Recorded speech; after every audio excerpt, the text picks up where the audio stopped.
একটু চোখের বাড়ি ফেলাইয়া ডাক দাও, একটা ডাক দাও, আল্লাহ ডাক দাও, ডাক দাও, ডাক দাও, আল্লাহ একটু ডাক দাও জোরে, আল্লাহ। এই কয়েকদিন আগে আমি জামালপুর মাহফিল করে আসছি।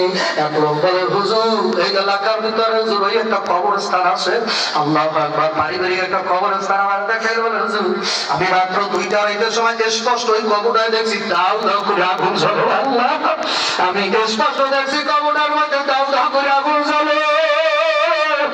ও কপাল পোড়া মুসলমানের দল, কবরে আযাব সত্য এত করি আগের হুজুর বয়ান করো, তারপর চোখে পানি আনলি না। অথচ ওসমান গনি রাদিয়াল্লাহু তাআলা আনহু যখন কবর দেখতো একটা চিৎকার মারে টাস করে জমিনে পড়ে যেত আর বলতো, ওরে কবর, ওরে কবর, তোর ভিতরে একা একা কেমনে থাকবো।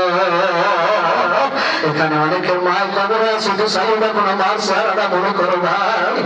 আমি সিরাজগঞ্জ মাহফিল করেছি, বড় মাদ্রাসা সিরাজগঞ্জ পুরো জেলার ভিতরে বড় মাদ্রাসা দত্তবাড়ি মাদ্রাসা আব্দুল খালেক শরীয়তপুরে যেখানে ছাত্র আমি মাহফিল করে আসছি। 15 দিনের বয়ান করে আসছি। বাবা বয়ান শেষে আমার লোক হুজুর বলে, হুজুর আপনার আগামীকালকে যেহেতু সিরাজগঞ্জ মাহফিল, আপনি এখন ঘুমাই থাকেন, আমাদের হেফজখানার পাশে রুমে আপনি শুয়ে থাকেন। বাবা পাশের রুমে আমি শুয়ে হই না, রাত্র 2টা-2:30টার সময় শুনি কান্নার আওয়াজ আসতেছে।